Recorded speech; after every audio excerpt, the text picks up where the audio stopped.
Hello Devyani, कशासाठी आलाय तिकडे?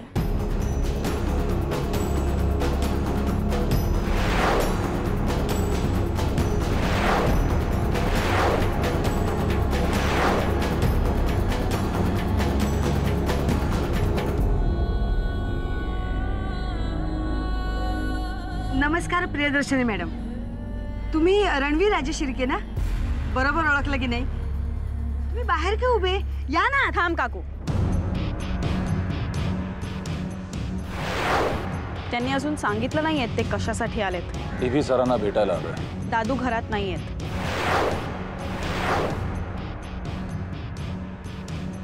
कुठे गेले? पर्सनल कामासाठी बाहेर गेलेत. कधी येणार माहित नाही. अजून काय विचारायचं?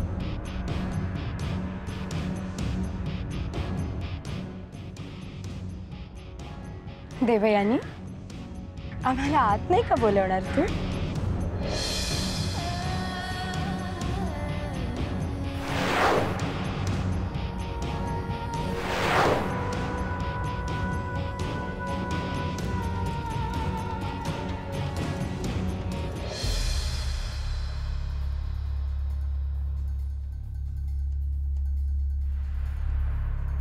काय रे, हे आवरावर कसली चालली? काकू अगं काय हे काय आणलंस? अरे येत होते ना, गहू दिसले वाटत आणि एकदम छान होते आणि स्वस्त पण होते म्हणून घेऊन आले. अरे अरे तू खूप जास्त विचार करतेस आणि उगाच दगदग करून घेतेस. अरे पण मी काय म्हणते, ते जाऊ दे. मला एका महत्त्वाच्या कामासाठी ताबडतोब जावं लागतंय. एवढं कसलं महत्वाचं काम काढलंस? ते मी तुला परत आल्यावर सांगेन. परत कधी येणार? परत ते माझ्या हातात नाहीये काकू. थांब, महत्वाच्या कामाला चाललंयस ना, दही देते हातावर.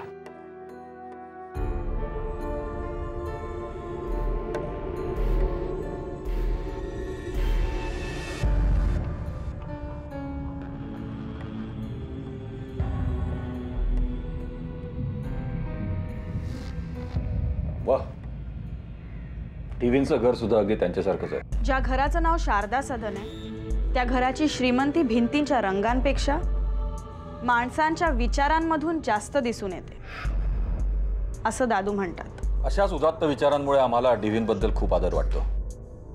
पण सध्या टीव्हीनं आमच्याबद्दल काहीतरी गैरसमज झाला. Maybe there is some communication gap. हो अहो, कम्युनिकेशन गॅपच असणार. आता तुम्ही एवढे इथे आलायत आणि ते गेलेत आदिवासी पाण्यामध्ये. मला सांगा, काय गरज होती जाण्याची? ओळख करून देतो. हा, या देवयानीची आई. नमस्कार. आमच्याबद्दल टीव्ही अशी जाहीरपणे विधानं करतील असं आम्हाला कधीच वाटलं नव्हतं. त्यांचं जरा चुकलंच. बरोबर आहे, तुमचं बरोबर आहे. अहो, परोपरीने त्यांना सांगत होते की 5 लाख तरी घ्यायचे, ते घेतले नाहीच. वर तिकडे जाऊन तुम्हालाही काही उलटसुलट बोलले. आता एवढं होऊन सुद्धा तुम्ही आमच्या घरी आलात, हा तुमचा मोठेपणा आहे. तुम्ही शाळा पाडून त्या जागी मॉल बांधणार आहात हे मी स्वतः माझ्या कानाने ऐकलंय. ऐकलेल्या आणि पाहिलेल्या सगळ्याच गोष्टी खऱ्या असतातच असं नाही. तुमचा भाऊ शाळेत येऊन शाळेच्या स्टाफला शाळा खाली करण्यासाठी धमकी देऊन जातो. त्याबद्दल तुम्हाला काय म्हणायचं? ती फक्त ऍक्शनला रिॲक्शन होती. शाळेची इमारत पाडून जर आम्हाला तिकडे मॉल करायचा असताना तर आम्हाला कुणाच्याही परवानगीची गरज नाही. हे बघ देवयानी, हा सगळा प्रकार कळल्यावर तू आम्हालाही कळवायला होतास नाही का? म्हणजे हे सगळं टळलं असतं नाही का? माझी ही ऍक्शनला रिॲक्शन होती. जे काय घडलं ते येऊन दादूंना सांगणं शाळेत शिकणाऱ्या हजारो मुलांची गरज होती.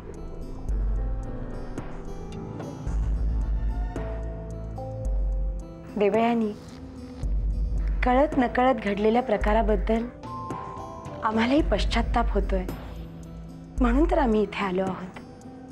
आता उगीच वाद वाढवण्यात काय अर्थ आहे? पण वाद वाढवण्यासाठी दादू तसं बोलले नव्हते. त्यांना तसं वाटलं म्हणून त्यांनी बोलून दाखवलं, इतकंच. हा वाद आपण इथेच थांबवावा असं वाटतं मला. देवयानी, तुला त्या शाळेबद्दल वाटणारी आत्मीयता DV सरांनी आजपर्यंत त्या शाळेसाठी घेतलेले कष्ट, या सगळ्याची आम्हाला जाणीव आहे. म्हणून तर आज आम्ही इथे आलो आहोत. आणि आता आपल्याला त्या शाळेजवळ ज्युनियर कॉलेजची इमारतही उभारायची आहे. त्याच्यासाठी भरघोस मदत करावी या उदात्त हेतूने तर रणवीर राजे इथे आले आहेत. खरंच ग बाई, आमची नजर सुद्धा पोचणार नाही इतके मोठे आहात तुम्ही. पण विक्रमादित्य पुन्हा शाळेत येऊन धमकी देणार नाहीत कशावरून?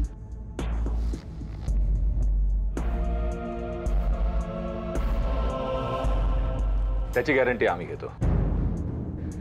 काय करणार, इतर कामांच्या व्यापात आम्हाला इथे लक्ष नाही देता आलं. राजे शिर्के असलो तरी आम्ही पण माणूसच आहोत. म्हणून दिवींसारख्या विद्वानांची आम्हाला गरज भासते. तुम्ही इथे येऊन पश्चाताप व्यक्त केलात त्याबद्दल खरंच मी तुमचा आदर करते. पण ह्या प्रकरणाचं पुढे काय होईल ह्याचा निर्णय दादूच घेतील. इनफॅक्ट ते आत्ता इथे असते तर बरं झालं असतं. काही हरकत नाही, तू आहेस ना. आमच्या भावना तूच त्यांच्यापर्यंत व्यवस्थित पोचवू शकतेस.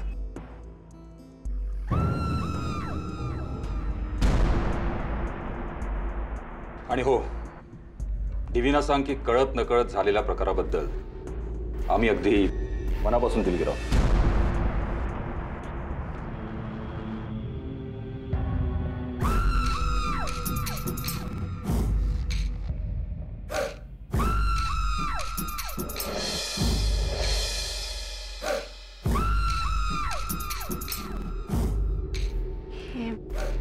प्लीज, हे आम्हाला बरं वाटेल.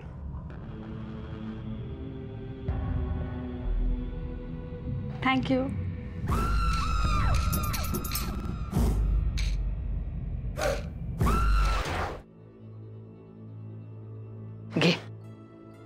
घे दे घे.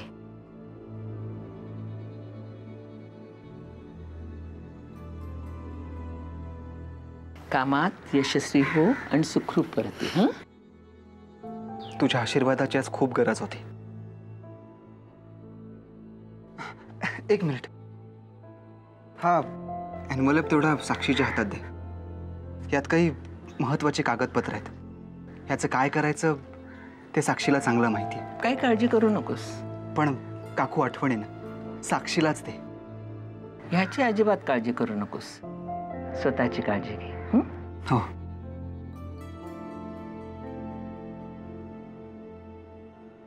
येतो.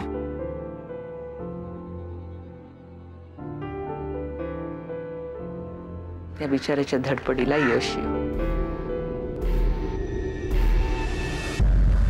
अच्छा, बाय बाय. बाय.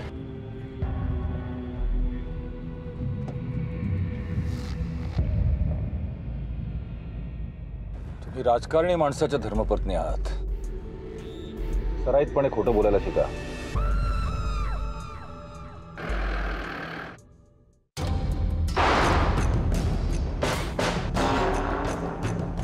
20 ते 25 लहान निरागस आणि निष्पाप मुलांना बंदिस्त करून ठेवण्यात आलेलं आहे. ज्या 3 आतंकवाद्यांनी हे कृष्ण कृत्य केलेलं आहे त्यांनी त्या जीवांच्या मोबदल्यामध्ये पैसे आणि या ठिकाणाहून सुखरूपरित्या बाहेर पडण्याची मागणी प्रशासनाकडे केलेली आहे.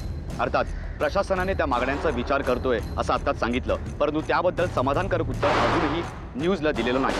तरी सुद्धा आपण पाहतात की गेले कित्येक तास या ठिकाणी धुमश्चक्री सुरूच आहे. पण प्रश्न हा पडतो की त्या लहान मुलांच्या जीवाचं काय?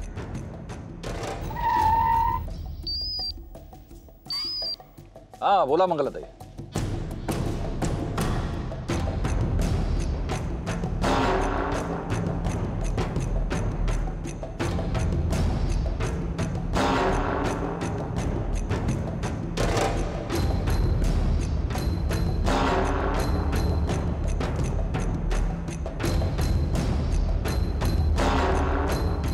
आलो, ताबडतोब आलो. चल रे. पण एवढं सगळं घडल्यावर त्यावर बाबांची काय रिॲक्शन होते हे मात्र बघायला हवं. देऊला विचार. का? मला कसं माहित असेल? एक मात्र खरा मकरन, रणवीर राजे शिर्केंशी बोलताना देऊचं बोलणं ऐकून मला अगदी बाबांची आठवण झाली. करेक्ट. मी दाखवते. हे बघा, तुम्ही इथे आलात त्याबद्दल मी तुमचा आदर करते. पण शारदा सदनमध्ये तुम्हाला पाऊल टाकू द्यायचं की नाही हा माझा निर्णय मी अबाधित ठेवते. आणि मी इतकं काही बोलले नव्हते हा. पण वहिनी, या वादाचे परिणाम किती भयंकर होणार आहेत याची भीती वाटत होतीच. माझ्या कॉलेजमध्येही मला त्याचे पडसाद जाणवायला लागले होते.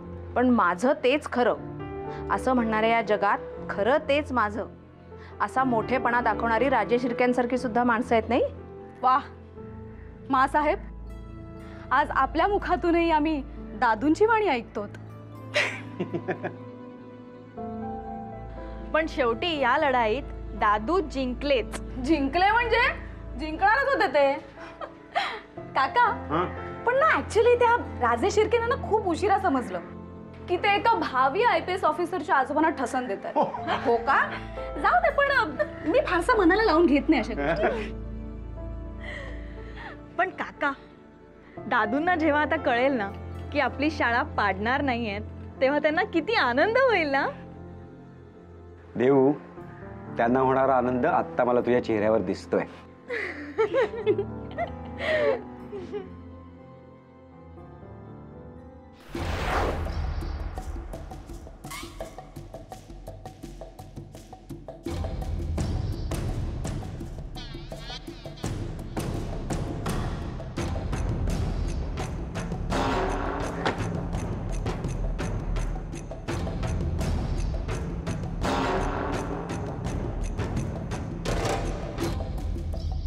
आम्हाला उशीर झाला? अजिबात नाही. पण ते DV देशमुख आपल्या आधीच पोहोचले तिकडे. पोचू द्या. रणवीर राजे राजकारणी माणसानं मयताला खांदा द्यायचा नाही, फक्त मडकवाल्याच्या खांद्यावर हात ठेवायचा. म्हणजे काय होतं, आपण समद्यांच्या लक्षात बी येतो आणि तो मडकवाला आपल्याला समद्यांच्या पुढं बी नेतो. काय आता ते समद राहू द्या. बसा की निघूया.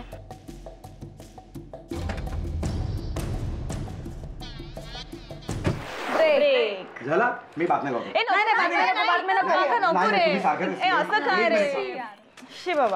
आजच्या विशेष बातम्यांमध्ये तुमचं स्वागत. मौजे महाळुंगे या गावातल्या आश्रमशाळेतील मुलांना काही अज्ञात इस्मांनी ओलीस ठेवलेले आहे. या आश्रमशाळेचे संस्थापक DV देशमुख हे घटनास्थळी तातडीने पोहोचलेले आहेत.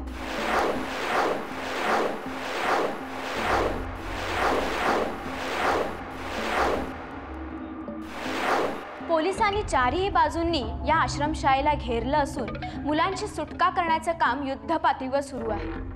किती मुलांना ओलीस ठेवलेलं आहे याचा अंदाज अजूनही लागलेला नाहीये. त्या अज्ञात इस्मांकडे आधुनिक शस्त्रास्त्र असल्याचा दावा पोलिसांनी केला आहे. दादू, अरे लहान मुलांना वेठीस धरून काय बहादुरी दाखवतायत हे? हिम्मत असेल तर समोर या ना. 1 by 1. मला वाटलंच होतं असं काहीतरी घडल्याशिवाय बाबा इतक्या तातडीने तिकडे गेले नसणार.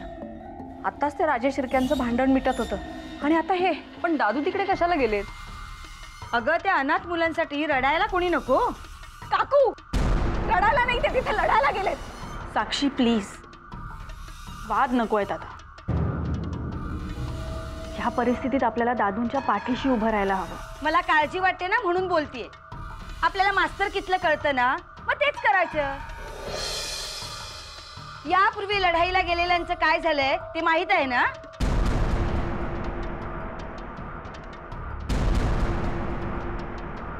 अभिलाषा, तू माझ्यावर ओरडण्यापेक्षा तुमच्या बाबांची काळजी घ्या. लढाई करणं हे त्यांचं काम नाही. मृत्युंजय भाऊजींची बातमी सुद्धा आपण याच टीव्हीवर ऐकली होती. एवढ्यात विसरला?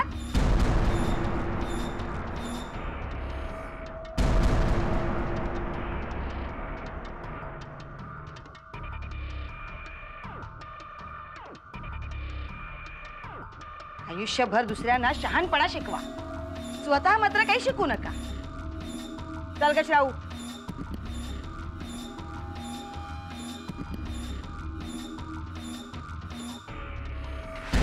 साक्षी,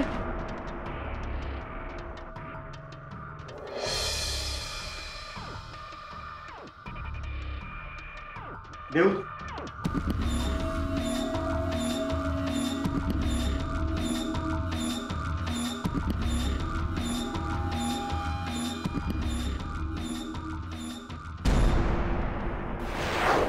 मी इन्स्पेक्टर सानप बोलतो आहे. त्या निष्पाप मुलांना सोडून द्या तुम्ही. शेवटचा अर्धा तास देतोय, फक्त शेवटचा अर्धा तास. त्यानंतर वेळ मिळणार नाहीये.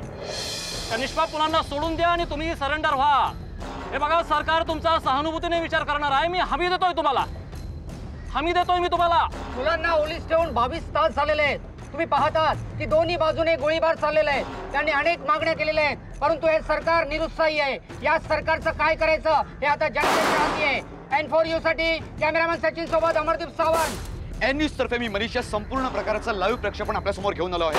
घटनास्थळी सावलीचे संस्थापक DV देशमुख हजर आहेत. आपण जाणून घेऊया त्यांचं मत. DV सर, या संपूर्ण प्रकाराबद्दल तुम्हाला काय वाटतं? तुमचं काय मत आहे? गेले कित्येक तास ही लहान मुलं इथे ओलीस आहेत. तुम्हाला काय वाटतं की ही मुलं इथून जिवंत बाहेर पडतील? सुखी यादव इथे आलेले आहेत. आपण जाणून घेऊ त्यांचं मत. सुखी यादव आलेले आहेत. सर सर सर या संपूर्ण प्रकाराबद्दल तुम्हाला काय वाटतं? प्लीज तुमचं मत. मुलांना ओलीस ठेवलेले आहे 22 तास झाले. का आपलं काय मत आहे सर? यही तो प्रॉब्लम है इस सरकार का. सवाल ही बंदी के बनाए हुए बच्चों का नहीं है. यहाँ के आम जनता की हालत भी इन बच्चों जैसी ही है. आप यहाँ के किसानों को देख लीजिए महाराष्ट्र के. पण सर 22 तास झालेत मुलांना ओलीस ठेवून, अजूनही सरकारची काही प्रतिक्रिया नहीं. आपलं काय मत है? हम वही बात कर रहे हैं. हम बच्चों की बात ही करने वाले हैं कि अब देखिए क्या हुआ. अगर ये बच्चे अनाथ हैं तो गरीब है, तो गरीब होना कोई पाप है क्या? क्यों सरकार इतना समय लगा रही है इनको छुड़वाने में? अगर ये बच्चे किसी मंत्री के होते तो क्या इतना समय लगता? अब आप लोग सोचिए कि सरकार सत्ता के रहने के काबिल है, नहीं है ना?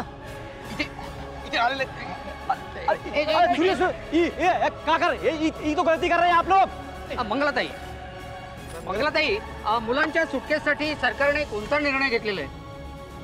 सरकारच्या निर्णयाची वाट न पाहताच आम्ही इथं धावून आलो. या मुलांच्या काळजीपोटी रावलं नाही म्हणून. नाही, पण आताच सुखी यादव यांनी या संपूर्ण प्रकाराबद्दल सरकारला दोषी धरलंय. आता कसं आहे बघा, ही काही राजकारण करण्याची वेळ नाही. पण ते सुखी यादवांना कोण सांगणार हो? उद्या ते असंही म्हणतील की आम्हीच या मुलांना ओलीस ठेवलंय म्हणून. काय रणवीर राज, बंद करा हा तमाशा.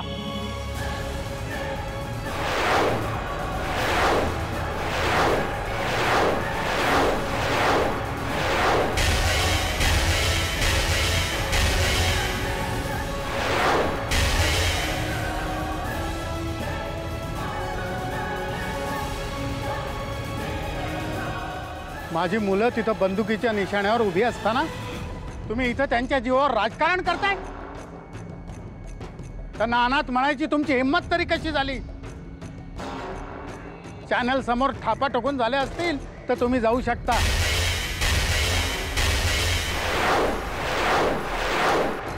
मी त्यांची काळजी घ्यायला समर्थ आहे.